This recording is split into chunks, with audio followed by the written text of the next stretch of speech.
Hey everyone, welcome back to online Shala. आज हम second part देखने वाले हैं। फर्स्ट पार्ट में हमने क्या देख लिया था? बेसिक सा डेफिनेशन और इनडेफिनाइट इंटीग्रेशन को इनडेफिनाइट इंटीग्रेशन ही क्यों बोला जाता है वो देखा था और कुछ फॉर्मूला लिस्ट देख लिया था। अब उन फॉर्मूला लिस्ट से हमको कुछ थ्योरम्स को प्रूव करना है। मतलब हमको ये बताना है कि वो फॉर्मूलाज जो हैं यूज़फुल हैं। इसके लिए हम आज क्या देखने वाले हैं? कोरोलरीज देखने वाले हैं। ठीक है, तो कोरोलरीज का क्या मतलब होता है? A statement easily proved using a theorem and once proved can be used as reasoning in proofs।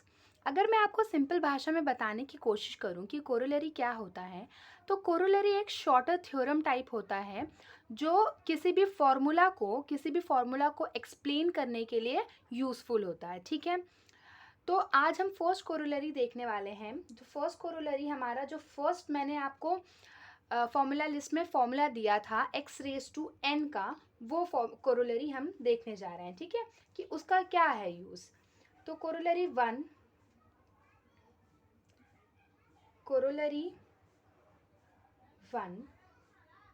Sorry okay, integration, फिर फंक्शन क्या है? F of x raise to the power n into f dash of x dx is equals to f of x raised to the power n plus 1 upon n plus 1 plus c। Correct. अभी हम लोगों को क्या दिया है? हमको proof करना है कि integration of F of x raise to n into f dash of x D x is equals to ये फॉर्मूला होता है। मतलब f of x raise to N plus one upon N plus one plus c, that is constant. हमको ये क्या करना है? Proof करना है। तो हम क्या करेंगे? जो सबसे पहला स्टेप आपको क्या करना है पता है? आपको पहला क्या करना है? कंसीडर। आपको क्या कंसीडर करना है? आई। और आपको हमेशा कौन सा पार्ट लेना है? लेफ्ट साइड वाला या राइट साइड वाला? तो आई जब आप कंसीडर करते हो तो आपको जो इंटीग्रेशन की साइन जिसमें लगी है आपको वो वाला पार्ट कंसीडर करना है। समझ में आया? इंटीग्रेशन की साइन ये बाजू लगी है, इस तरफ लगी है, इस वजह से ये पार्ट हम लोग क्या करने वाले हैं? कंसीडर करने वाले हैं। Okay, f of x raise to the power n into f dash of x D x, ये हमने क्या किया? कंसीडर कर लिया। अभी हमको क्या करना है?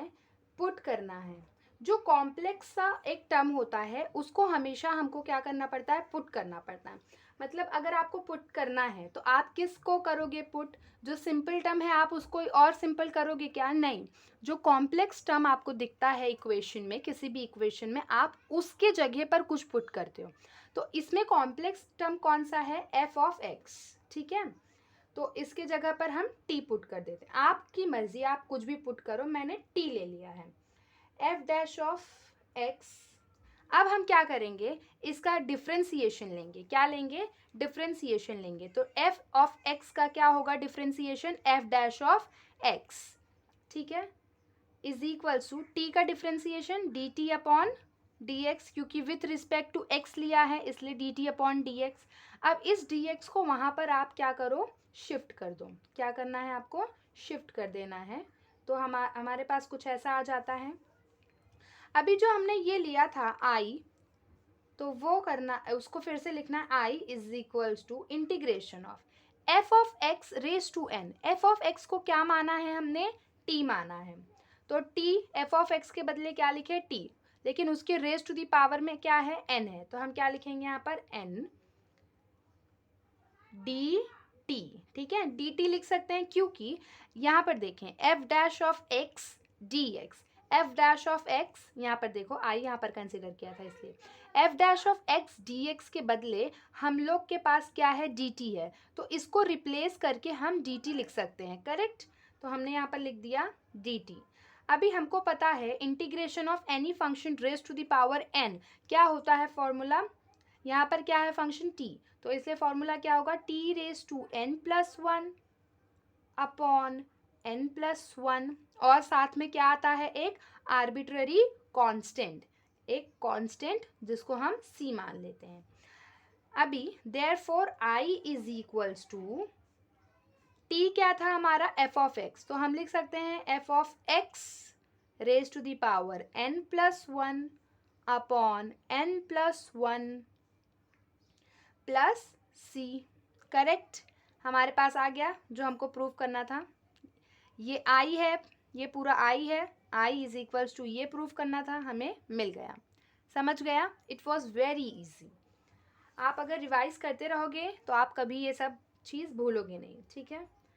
अभी सेकंड कोरोलरी क्या है, देखो कोरोलरी का मेन इंपॉर्टेंट क्या होता है, कोरोलरी का मेन इंपॉर्टेंट चीज़ ये होता है कि अगर आपको उस रिजल्ट का आंसर पता है, जैसे अगर यहाँ पर ये एक क्वेश्चन था और इसका आंसर आपको पता है ये है, तो ये तो आपको फॉर्मूला दिया था तो आपने लर्न कर लिया, लेकिन ऐसे कुछ रिजल्ट्स होते हैं जिसके आंसर्स अगर आप लर्न किए रहते हो तो आपको एमसीक्यूज़ वगैरह सॉल्व करने में बहुत ज़्यादा इजी पड़ता है। जैसे MST CET point of view या फिर JEE पॉइंट ऑफ व्यू, ऐसा अगर कभी आए तो हमको सॉल्व नहीं करने की ज़रूरत पड़ती है, बराबर।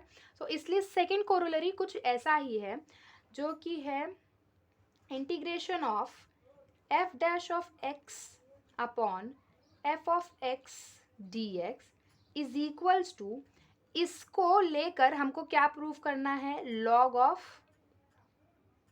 f of x plus c। ये जो थ्योरम है, ये जो कोरोलरी है, इसका रिजल्ट ये है। तो कभी भी आपको ऐसा कुछ दिया हो तो आप क्या लिख सकते हो, डायरेक्टली ऐसा रिजल्ट लिख सकते हो विथआउट सॉल्विंग, अगर आपको याद है, जैसे अगर MCQs वगैरह आ गया तो। इसका मतलब, इस कोरोलरी का क्या मतलब है कि अगर कोई नीचे फंक्शन, डिनोमिनेटर में कोई फंक्शन प्रेजेंट हो और ऊपर मतलब न्यूमरेटर में उसी का डेरिवेटिव प्रेजेंट हो, डिनोमिनेटर में कोई फंक्शन हो और न्यूमरेटर में जो डिनोमिनेटर का फंक्शन, जो डिनोमिनेटर जो फंक्शन है उसी का डेरिवेटिव न्यूमरेटर में प्रेजेंट हो, तो ये रिजल्ट आप लिख सकते हो क्या, लॉग ऑफ डिनोमिनेटर मतलब वो फंक्शन प्लस कांस्टेंट। समझ गया।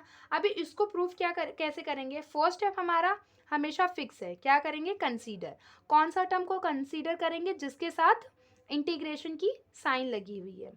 तो f dash of x upon f of x dx, हमने इसको कंसीडर कर लिया। अब क्या करेंगे, सेकेंड स्टेप में पुट करेंगे, f ऑफ x के जगह पर हम क्या पुट करते हैं, t पुट करते हैं, ठीक है। उसके बाद f ऑफ x की जगह पर हमने t पुट किया। अब यहाँ पर हमको क्या लेना पड़ेगा, जब पुट करते हैं उसके सेकेंड वाला स्टेप क्या होता है आपको पता है, हमेशा जब आप पुट करते हो तो उसमें क्या करना है, डेरिवेटिव लेना है। तो f ऑफ x का डेरिवेटिव क्या होता है, f dash of x is equals to, t का डेरिवेटिव क्या होता है, dt अपॉन dx। अब क्या करोगे, सेकेंड स्टेप में आप dx को वहाँ पर शिफ्ट कर दोगे। कॉमन सा स्टेप है, फर्स्ट कोरोलरी में भी हमने ऐसा ही किया था, करेक्ट है, ठीक है। अभी फिर से ये जो i वाला टर्म हमने कंसीडर किया था, आप उसको लिख लो। देखो f ऑफ x को हमने t मान लिया था, तो इसका मतलब क्या हुआ कि f ऑफ x के बदले क्या आएगा, t, 1 अपॉन टी। अभी f dash of x dx के बदले ये क्या आ गया है हमारे पास, dt आ गया है, करेक्ट। तो हम लिख सकते हैं dt, तो मतलब क्या हो गया, integration of dt upon t। तो आपको पता है 1 अपॉन टी का इंटीग्रेशन क्या होता है, log, क्या होता है, log t, क्या होता है, log t। फिर इंटीग्रेशन में हमेशा क्या आता है, एक कांस्टेंट आता है, क्या आता है, कांस्टेंट। तो आप देखो ये log t है, तो यहाँ पर हम क्या कर सकते हैं, t को हमने क्या माना था, f ऑफ x को हमने t मान लिया था, तो t को रिप्लेस करके फिर से मैं f ऑफ x लिख सकती हूँ। तो हमारे पास हमको जो चाहिए था वो प्रूफ हो गया। यहाँ पर देखो ये इक्वेशन और ये इक्वेशन देखो, ठीक है। अभी हम सेकेंड इक्वेशन करते, थर्ड कोरोलरी पे जाते हैं, जो कि वो भी बहुत इंपॉर्टेंट है। अगर आपको वैसा कुछ दिया होगा तो आप क्या कर सकते हो, डायरेक्ट अगर आपको कोरोलरी का रिजल्ट लर्न है तो आप उसको लिख सकते हो। बट अगर 2 मार्क्स के लिए, जैसे बोर्ड पॉइंट ऑफ व्यू मैं बता रही हूँ, अगर 2 मार्क्स के लिए आपको कोरोलरी एक्सप्लेन करने के लिए आ गया तो आपको पूरा सॉल्व करना पड़ेगा। इफ़ MCQ में आया तो you can directly do that, okay. Third corollary हमारे पास क्या है, integration of f dash of x upon root of f of x dx is equals to root of f of x plus c. First step क्या करोगे आप, अगर देखो root में कोई फंक्शन है, ठीक है, रूट में कोई फंक्शन है और उस फंक्शन का डेरिवेटिव न्यूमरेटर में प्रेजेंट है, तो आप ये रिजल्ट लिख सकते हो, ठीक है। आप क्या लिख सकते हो, ये रिजल्ट लिख सकते हो। मतलब क्या लिखोगे, 2, फिर रूट में जो फंक्शन प्रेजेंट है वो लिखोगे, मतलब जो डिनोमिनेटर में प्रेजेंट है वो लिखोगे, और 2 लिखोगे उसके साथ, प्लस जो हमारा कांस्टेंट है। कांस्टेंट तो आने ही वाला है, क्योंकि इंटीग्रेशन का रिजल्ट ही, इंडेफिनाइट इंटीग्रेशन में कांस्टेंट ज़रूरी है, ठीक है। अगर आप नहीं लिखते हो तो इसको रॉन्ग कंसीडर कर सकते हैं, ठीक है, किया जाता है। कंसीडर करो आप, पहला स्टेप आई कौन, किसको कंसीडर करोगे, दिस पार्ट और that part, this one. Integration की साइन जहाँ लगी है वो पार्ट आप क्या करोगे, कंसीडर करोगे। All right, F of x D x. अभी आपको क्या करना है, पुट करना है। सेकेंड स्टेप सबको याद है, पुट करना है। क्या किस में पुट करोगे, इसमें कौन सा कॉम्प्लेक्स है, एफ ऑफ एक्स ही है, तो एफ ऑफ एक्स की जगह पर क्या पुट करोगे, टी। अभी जब पुट करते हो उसके बाद कौन सा स्टेप होता है, आपको डेरिवेटिव लेना पड़ता है। आपको क्या लेना पड़ता है, डेरिवेटिव। तो एफ ऑफ एक्स का डेरिवेटिव क्या आता है, रिपीट करो मेरे पीछे, F dash of X is equals to T का derivative D T upon D X. Very good. D x को क्या करोगे आप, यहाँ पर शिफ्ट करोगे। कॉमन स्टेप्स हैं, अभी जो हमने दो कोरोलरीज देखे कॉमन स्टेप्स हैं, समझ में आ रहा है। अभी क्या करोगे, ये वाला पार्ट ले लोगे, ठीक है, इंटीग्रेशन की sign, f dash of x D x की जगह पर हम क्या लिख सकते हैं, डी टी लिख सकते हैं, और ये एफ ऑफ एक्स की जगह पर हम क्या लिख सकते हैं, टी, लेकिन ये रूट में है तो इसलिए रूट में आएगा आंसर। समझ में आया। अभी i is equals to integration of 1 upon, ये डी टी यहाँ लिख दो, रूट टी है तो रूट को हम कैसे लिख सकते हैं, टी रेज टू हाफ लिख सकते हैं। रूट होता है तो हम रूट को हटाने के लिए ये ऊपर चला जाता है रेज टू दी पावर में, ऐसा, करेक्ट, तो हमने वो लिख दिया। अभी क्या करेंगे, हमारे पास 1 upon t raise to the power half का फॉर्मूला नहीं है, तो हमको क्या करना पड़ेगा, ये t raise to the power half को ऊपर लेकर जाना पड़ेगा। तो यहाँ पर ये पॉजिटिव में है, जब न्यूमरेटर में जाएगा तो ये क्या हो जाएगा, नेगेटिव में हो जाएगा। क्या हो जाएगा, नेगेटिव में हो जाएगा।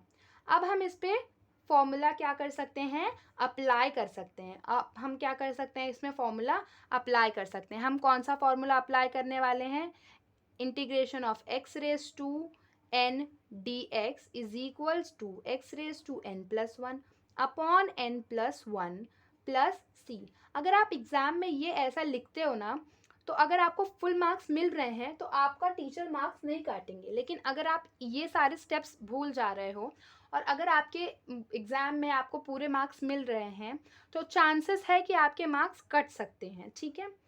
तो अब यहाँ पर फॉर्मूला अप्लाई करते हैं। जब फॉर्मूला अप्लाई करते हैं तो हमको पता है इंटीग्रेशन की साइन क्या हो जाती है, चली जाती है, ठीक है। तो अभी यहाँ पर फॉर्मूला क्या है, x raise to N plus 1 upon N plus 1।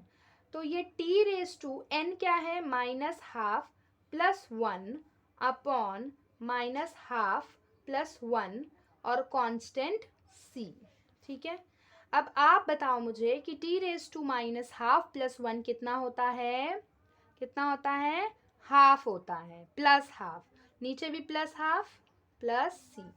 अभी जो न्यूमरेटर डिनोमिनेटर का डिनोमिनेटर है, जो डिनोमिनेटर का डिनोमिनेटर है वो क्या हो जाता है, न्यूमरेटर में आ जाता है, ठीक है। तो two t raise to half. अभी टी रेज टू हाफ को हम कैसे फिर से लिख सकते हैं, रूट टी प्लस सी। अभी टी को हमने क्या अज्यूम करके रखा था, एफ ऑफ एक्स, तो टी के जगह हम फिर से लिख सकते हैं एफ ऑफ एक्स प्लस सी, ठीक है। और ये क्या था, आई। तो ये हमको प्रूफ करना था और हमने प्रूफ कर लिया, करेक्ट, गुड। अभी हम देखते हैं फोर्थ कोरोलरी।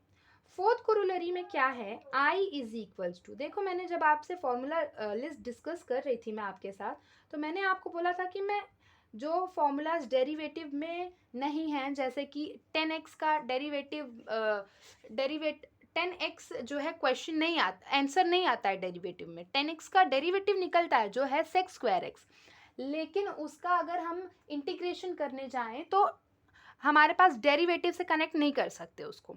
तो इसीलिए कॉट एक्स का भी हम नहीं कर पा रहे थे। तो ये जो फॉर्मूला है, ये जो कोरोलरी है, वो मैं जो फॉर्मूला है वो कोरोलरी के बेसिस पे मैं आपको एक्सप्लेन करने वाली हूँ, ठीक है। तो एकदम ध्यान से देखना, बहुत ही ईजी है, समझ जाएगा आपको। अभी हम कॉट एक्स है, तो कॉट एक्स को कैसे लिख सकते हैं? कॉट एक्स का क्या फॉर्मूला है? Cos x upon sine x. Correct guys? तो अभी सेकेंड स्टेप जैसे हम करते हैं, पुट करते हैं। तो हमको पुट क्या करना है? जो डिनोमिनेटर वाला टर्म है ना, जो डिनोमिनेटर वाला टर्म है, अभी यहाँ पर आप देखो, जो डिनोमिनेटर में है वो एक फंक्शन है जो है साइन एक्स, उसका डेरिवेटिव हमारे पास प्रेजेंट है ऊपर की तरफ, कॉस एक्स। करेक्ट? हमने सेकेंड कोरोलरी में पढ़ा था integration of F of x. मैं आपको दिखाती हूँ, ये देखो, हमने सेकेंड कोरोलरी में क्या पढ़ा था? Integration of f dash of x upon f of x D x is equals to log of F of x plus c. Same है वैसा ही, देखो हमारे पास, अगर आपको लन होगा तो आप डायरेक्टली लिख सकते हो लॉग साइन एक्स प्लस सी। करेक्ट? क्योंकि देखो यहाँ पर ये फंक्शन है और इसी फंक्शन का डेरिवेटिव ऊपर प्रेजेंट है, तो आप इसका डायरेक्ट रिजल्ट लिख सकते हो लॉग ऑफ जो डिनोमिनेटर में फंक्शन है, मतलब log of sine X plus C. लेकिन हम तो भी इसका क्या देखते हैं? प्रूफ देखते हैं, ठीक है। कोरोलरी एक्सप्लेन करती हूँ मैं आपको। कॉट एक्स को हम लोग कैसे लिख सकते हैं? Cos x upon sine x. अभी पुट क्या करेंगे हम लोग? साइन एक्स को पुट करेंगे, sine x is equals to t, ठीक है। साइन एक्स का डेरिवेटिव क्या होता है? Cos x. टी का क्या होता है? D T upon D x. D x को मैं वहाँ पर शिफ्ट कर दूँ, cos x D x is equals to d t. Correct? अभी यहीं पर देख लेते हैं हम लोग।